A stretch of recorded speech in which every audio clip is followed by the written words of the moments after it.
Well, it's been a while since the Princeton Tigers have been in this particular position. 4 years to be exact. The Tigers didn't exactly earn themselves a passing grade when trying to wrap up a playoff position in the late stages of the 2016 season, as Princeton missed the postseason. However, here tonight in West Virginia's capital city, the blue and white clad men from Mercer County have a chance to provide their closing argument for the regular season. After a small hiccup against Bluefield in 2 of the first 3 games of the season, the Tigers got back on track by making quick work of Pikeview, then passing a stern road test against the top 10 John Marshall team. Next came a home day with Lincoln County, a 40-point win for the Tigers.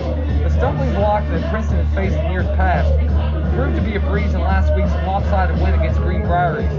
So it's safe to say the evidence is in for Princeton to back up a top 10 ranking and a 5-2 record. 22 touchdowns in a near 2,000-yard passing season for quarterback Brent Cochran. The protection for Cochran has surrendered just 10 sacks in 7 games, while powering Amir Powell in the Tigers' running game to heights not seen in a handful of years. There's the defense that looks just as tough, making opponents sweat because of the pressure they bring play in, play out. And maybe most surprisingly, a special teams that has routinely made game-changing plays each week. Yes, Princeton is headed to the playoffs for the first time in 5 years, but this is it.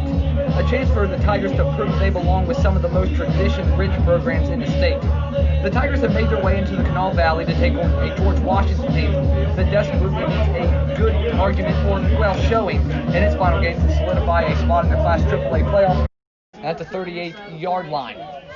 3 receivers once again right, single receiver left, as that is Teron Fitzpatrick out on the outside with Princeton's Josiah Honaker. Here goes Alexander over the middle. It's picked off by Princeton's Amir Powell. He has it to 45, bobbles it.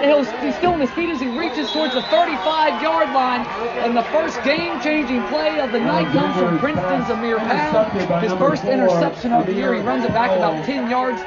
They're going to put him down. I think it's a 36 of GW, and Princeton is in business here.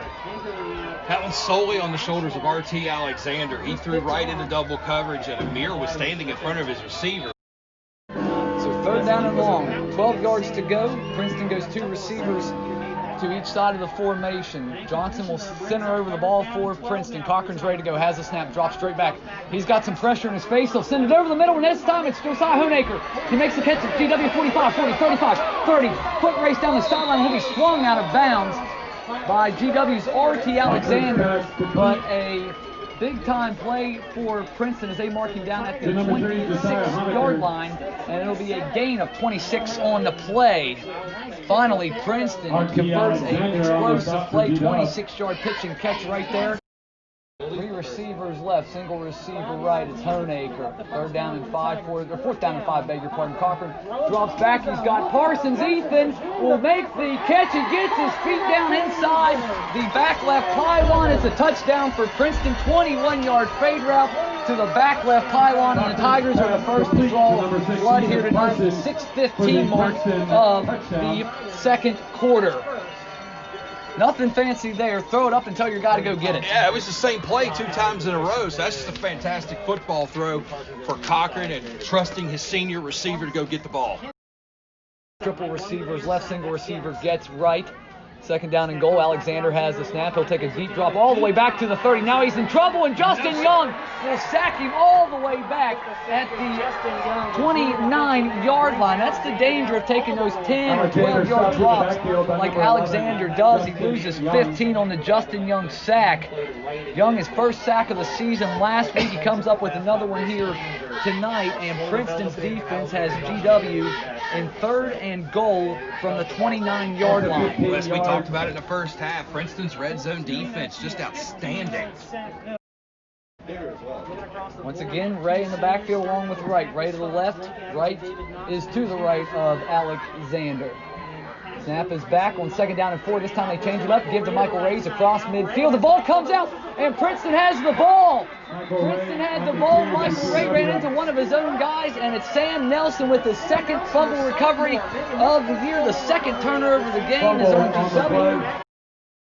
1st and 15 for the Tigers. 3 receivers go right. Parsons single receiver to the left. Powell flanking Cochran to his left. Snap is back. Grant will take a shot towards the end zone. He has Honaker. Josiah goes up high, force the ball, and he's in for a Tiger touchdown, a 22-yard pitch and catch. Throw it up to the big fella and let him go grab it with those big paws.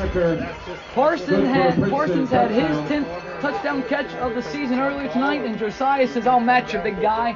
10th of the season for Honaker on the 22-yard jump ball reception in the end zone. GW's third trip inside the red zone. Alexander will drop straight back. Here comes a delayed Princeton blitz, and it's picked off at the goal line. Josiah Honaker has it. He's back across the 5. He'll drag a tackler with him towards the 10, 15, and he'll finally be drugged down from behind just inside the 20 at the 18-yard line. His first pick of the year. Powell to the right of Cochran. It'll be a rollout for Grant. He stands in the pocket. Now he's going to roll back to the left. He throws it. And who else? It's Ethan Parsons standing about 5 yards deep along the boundary of the end zone.